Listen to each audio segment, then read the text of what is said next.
Why is it that some ads, why is it that some content, why is it that some funnels produce better results than other funnels? And you may be thinking to yourself, oh, the person who made them has a bigger following than me. They're more established. They have more money that they can put into ads.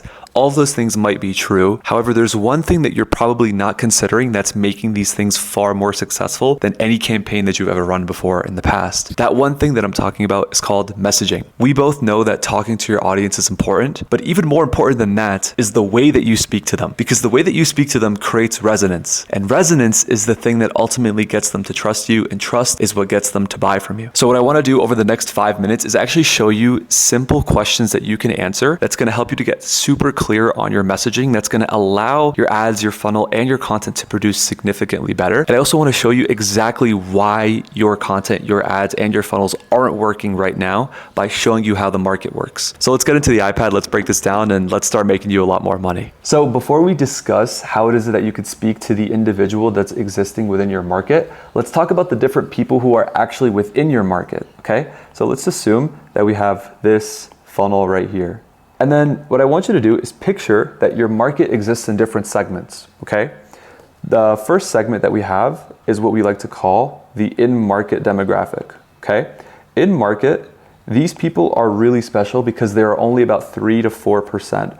Okay, so assuming that you had 100 people, this right here would only just be about 3 to 4 people. These people are really special because they are in a buying mode. Now what that means is regardless of where it is they buy from, they are going to buy regardless. So these are people who are high intent. Just to use an example, let's just say that you love a particular brand of soap. However, let's just say that you're out and about and you remember that you don't have any more soap and there is no Bed Bath & Body Works that's nearby. But then you stumble across a Yankee Candle shop. And you walk into the store and you say, wow, like, you know, I really do need soap. It doesn't matter right now that I'm not next to a Bed Bath & Body Works. Okay, cool. I'm just gonna go ahead and grab this soap.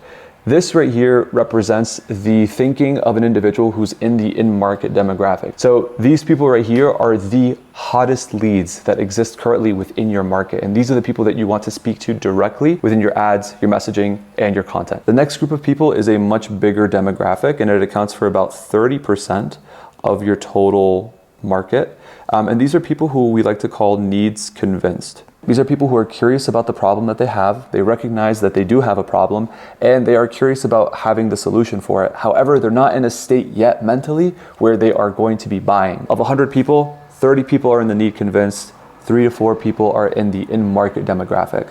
The next category of people is what we like to call the mass market, okay?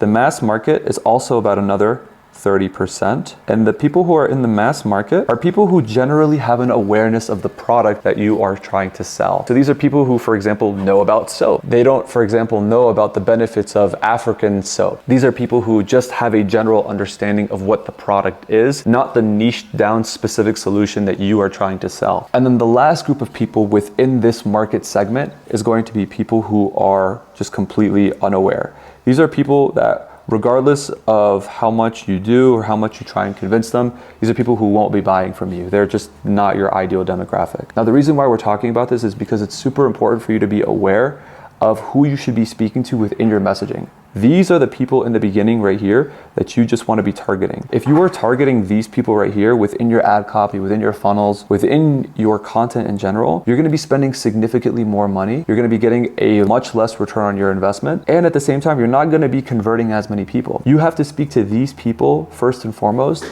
then move to the needs convinced demographic, then move to the mass market, okay?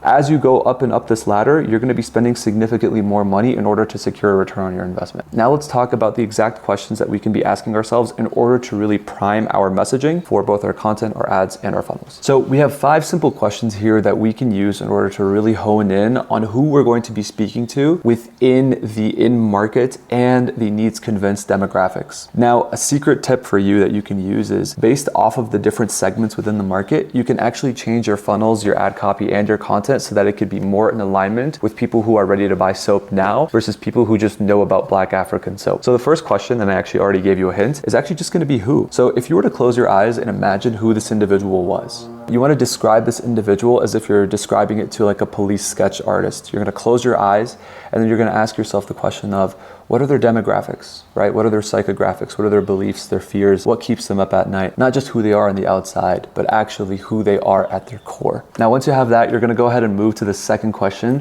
which is, what is the exact moment that they're in? It's important to remember that pain is one of the psychological levers that we pull as a marketer in order to get somebody to take an action. So we want to get super clear about what this painful moment is and what the implications of this painful moment are. So for example, if you're somebody who is struggling to lose weight, it's not just that you can't fit into your clothes, it's that you might not be able to walk up the stairs, you might not be able to pick up your grandkids. So there's different levels of pain, but you really have to dig deep. Don't just stay at the surface. The third question for us to consider is, what is the outcome, right? Now, it's really interesting how this works because pain and the outcome operate on a spectrum. If you have one, you can also have the other. So what is it that they are experiencing in terms of pain? And then if we were to completely flip that to the other side, what would be the exact opposite outcome that they would want in order for them to really live in a dream state? Just a bonus tip for you while you're doing this as well. You want to answer this question as if you were in their shoes. What is the ideal outcome that they desire? And more specifically, you want to use their own wording. The wording that they use will actually serve as a pattern interrupt while you are using these exact words in the ads and the copy. The reason why this works really well is because you are speaking the words that they are saying to themselves in their mind. The fourth question to ask yourself is, what is my unique mechanism that will take them from one end of the spectrum all the way to the other end of the spectrum? And you want to give this a name, something that allows you to stand out from other people. So for example, when we help wellness brands to scale their business, we use a method that's called the functional flow method, something which resonates with the person that you're trying to speak to within the in-market demographic. Also, one more tip too, when you are presenting your mechanism, you want to present it in a way that they believe it will work. And the last and most important question for you to consider is the call to action. Make sure that when you are positioning your call to action, it's done in a way that's simple, it's easy to understand, and lastly, it's very easy to take action on. So now you understand exactly why some ad funnels are working significantly better than others. It's because people who are at the top recognize that there are different people within their market. The in-market, the needs convinced, the mass market, and then these people right here who they don't even want to speak to at all. Right?